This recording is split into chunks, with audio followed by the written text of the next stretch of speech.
नमस्कार, मैं पंकज प्रसून। दोस्तों, आजकल एक बात का बहुत शोर है और शोर ये है कि मोदी सरकार में भारत पर कर्ज लगातार बढ़ता चला गया। जो आंकड़े हैं वो बताते हैं कि जब मोदी सरकार इस देश में आई थी तो 54 लाख करोड़ का कर्ज था, जो कि अब बढ़कर 205 लाख करोड़ हो गया है। और विपक्ष इसे लेकर मोदी सरकार पर निशाना साध रहा है। वो ये कह रहा है कि मोदी सरकार कर्जा लेके घी पी रही है। जो किसानों को दिए जा रहे हैं 6,000 रुपये, या फिर जो 88 करोड़ लोगों को जो मुफ्त अनाज दिया जा रहा है, या फिर जो भी वेलफेयर स्कीम चला रही है, वो सब पैसे की बर्बादी कर रही है सरकार। और इसे इस मोदी सरकार के मुफ्तखोरी के साथ जोड़कर देखा जा रहा है। जो विपक्षी दल हैं उनका आरोप है कि जब राज्य सरकारें कुछ देती है तब तो मोदी सरकार कहती है कि आप लोग फ्रीबीज कर रहे हैं, मुफ्तखोरी को बढ़ावा दे रहे हैं, लेकिन जो मोदी सरकार है वो खुद कर्ज लेकर इसी तरह का काम कर रही है। आज के एपिसोड में हम ये समझेंगे कि देश की आर्थिक स्थिति कैसी है, क्या मोदी सरकार सचमुच विदेशों से कर्ज लेकर घी पी रही है, यानी देश की आर्थिक हालत खराब कर रही है, क्या है सच्चाई, वो सब जानेंगे समझेंगे। लेकिन उससे पहले आप हमारे चैनल को सब्सक्राइब कर लें, इस वीडियो को लाइक कर लें। दोस्तों, जैसा मैंने आपको बताया कि जब मनमोहन सिंह की सरकार थी तो इस देश पर 54 लाख करोड़ का कर्ज था, और आज जो लेटेस्ट आंकड़े आए हैं उसके अनुसार 205 लाख करोड़ का कर्ज है इस देश पर। इसका मतलब कि मोदी सरकार ने कर्ज ज्यादा लिया है। लेकिन क्या देश की आर्थिक स्थिति खराब है, भारत कर्ज में डूबा हुआ है? क्योंकि कोई मोदी सरकार कर्ज नहीं लेती, जो भी कर्ज लिए जाते हैं वो भारत कर्ज लेता है और भारत की जनता पर उस कर्ज का बोझ पड़ता है। तो आसान शब्दों में अगर कहूं तो जो कर्ज की हालत कैसी है किसी देश के लिए, वो जीडीपी की तुलना में दी जाती है। जो आर्थिक जानकार है वो कहते हैं कि अगर जीडीपी के मुकाबले आपका कर्ज 60% से कम है तो आप लो रिस्क इकोनॉमी हैं। अगर 60% से 90% के बीच में है तो आप मॉडरेट रिस्क वाले इकोनॉमी हैं, और 90% से अगर ज्यादा है तो आप हाई रिस्क वाले इकोनॉमी हैं। मान लिया कि आपके देश की जीडीपी अगर 2 रुपये है और उसका 90% से ज्यादा आपने कर्ज ले रखा है जीडीपी का, तो आप हाई रिस्क इकोनॉमी में आते हैं। दुनिया में जो बड़े बड़े देश आप जानते हैं, अमेरिका हो, जापान हो, चीन हो, चाहे जो भी देश हैं, वो हाई रिस्क इकोनॉमी में है, यानी कि उन्होंने अपने जीडीपी की तुलना में बहुत ज्यादा कर्ज ले रखा है, उनकी हालत खराब है और वो कर्ज के जाल में उलझे हुए हैं। भारत का जो मौजूदा दौर है, जो आज की तारीख है, उसके अनुसार जो जीडीपी का 81% भारत ने कर्ज ले रखा है। इसका मतलब मॉडरेटरी रिस्क इकोनॉमी में भारत आता है।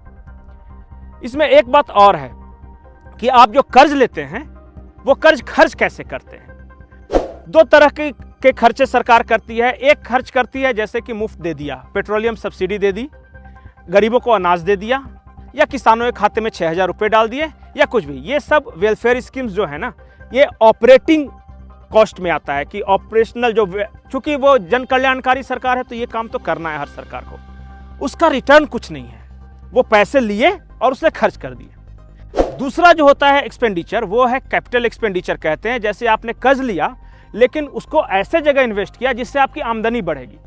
जैसे भारत सरकार रेलवे बना रही है, रोड इंफ्रास्ट्रक्चर बना रही है। इंफ्रास्ट्रक्चर में जो इन्वेस्ट किया गया जो पैसा है उसको कहते हैं कि कैपिटल एक्सपेंडिचर किया है। तो जो सरकारें ऑपरेशनल एक्सपेंडिचर में ज्यादा खर्च करती हैं कर्ज लेकर, वो खराब सरकार मानी जाती है, यानी अर्थव्यवस्था के लिए खराब है। जनता के लिए अच्छी हो सकती है लेकिन आर्थिक इस हालत के लिए खराब है। मोदी सरकार ने जो पिछले साल के मुकाबले इस साल 10 लाख करोड़ रुपए ज्यादा रेलवे इंफ्रास्ट्रक्चर पे खर्च किए हैं। और जो सब्सिडी का जो आंकड़ा है उसके अनुसार यह कहा जाता है कि वेलफेयर स्कीम पे 4 लाख करोड़ रुपए वो खर्च कर रही है।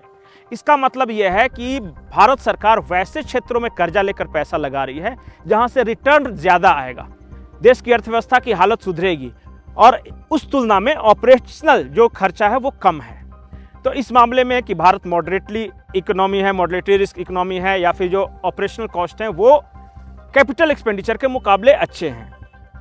अब एक बात और गौर करने वाली बात है, और वो ये है कि सरकार की आर्थिक स्थिति दुनिया के मुकाबले अभी बढ़िया है या खराब है। आईएमएफ के एक आंकड़े आए हैं और आईएमएफ का कहना है कि भारत सरकार जिस तरह से कर्जा ले रही है तो 2027-28 तक हो सकता है कि भारत का कर्ज इसके जीडीपी का 90 से 100% तक चला जाए, और उन्होंने 95 से 100% कहा है कि इतना तो चली ही जाएगी। भारत सरकार IMF के ताजा आकलन से इत्तेफाक नहीं रखती। भारत सरकार का कहना है कि हमारी GDP बढ़ रही है, उस मुकाबले हमारे कर्ज की सीमा कम रही है। उन्होंने आंकड़े देकर बताया कि 2003-04 में हमारी आर्थिक स्थिति सबसे अच्छी थी, पूरे GDP का 71% हम पे कर्ज था। उसके बाद 2018 तक 2004 से अच्छी होती गई, 18 तक 71% तक आ गया था GDP के। कोरोना आ गया, कोरोना में भारत को कर्ज ज्यादा लेना पड़ा और आमदनी हुई नहीं, GDP बढ़ी नहीं। तो क्या हुआ कि बढ़ते बढ़ते कोरोना काल में भारत का जो कर्ज है वो GDP का 88% तक चला गया। 71% 2018 में से 2020-21 तक 88% चला गया और लग रहा था कि भारत हाई रिस्क इकोनॉमी में आ जाएगी। लेकिन उसके बाद कोरोना खत्म होने के बाद भारत की GDP तेज गति से बढ़ी है और उसके मुकाबले कर्ज लेने की रफ्तार घटी है। आज की तारीख में 81% भारत के का जो GDP है उसके मुकाबले कर्ज है। तो कुल मिलाकर भारत की आर्थिक स्थिति अच्छी है। भारत के इंफ्रास्ट्रक्चर हो गए या इकोनॉमी के हर सेक्टर में हम अच्छा परफॉर्म कर रहे हैं। और वहीं इसकी तुलना में जो चीन है, जापान है, अमेरिका है, वो सब की हालत खराब है। उन्होंने बहुत ज्यादा कर्ज ले रखा है अपनी GDP के मुकाबले। जो ताजा आंकड़े हैं उसके अनुसार जापान ने अपनी GDP का 223% कर्ज ले रखा है। अमेरिका ने 123% अपनी GDP का कर्ज ले रखा है। चीन ने अपनी टोटल इकोनॉमी का 88% कर्ज ले रखा है। ये अभी ताजा जो आंकड़े हैं उसके अनुसार। तो जो विश्व की बड़ी अर्थव्यवस्थाएं हैं उसके मुकाबले भारत ने कम कर्ज ले रखा है।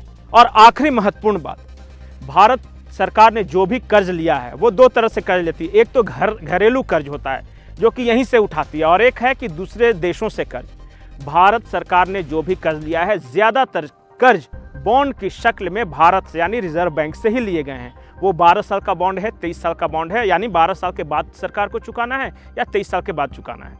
विदेशों से लिया गया कर्ज बहुत कम है। और केंद्र सरकार ने जो यहां दो तरह से कर्ज लिए जाते हैं, एक राज्य सरकारें लेती है, केंद्र सरकार लेती है।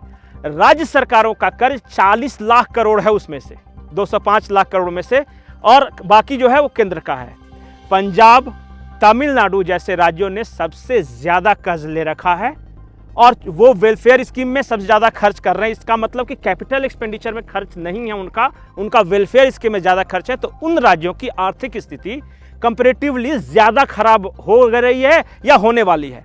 पंजाब की आर्थिक स्थिति आज की तारीख में खराब हो रही है क्योंकि उसकी जितनी आमदनी है उससे ज्यादा फ्रीबीज के नाम पे खर्च कर रहा है कंपैरेटिवली। और उसके बाद तमिलनाडु वगैरह खर्च करने में आप जो मुफ्त की स्कीमें देखते हैं ना, कि मंगलसूत्र दे दूंगा या टीवी दे दूंगा या फिर मैं आऊँगा तो वो 5 गारंटी या फिर शपथ पत्र में जो करते हैं ये कर देंगे वो कर देंगे। ये ऑपरेशनल कॉस्ट को कम करना होगा बहुत सारे राज्य सरकारों को।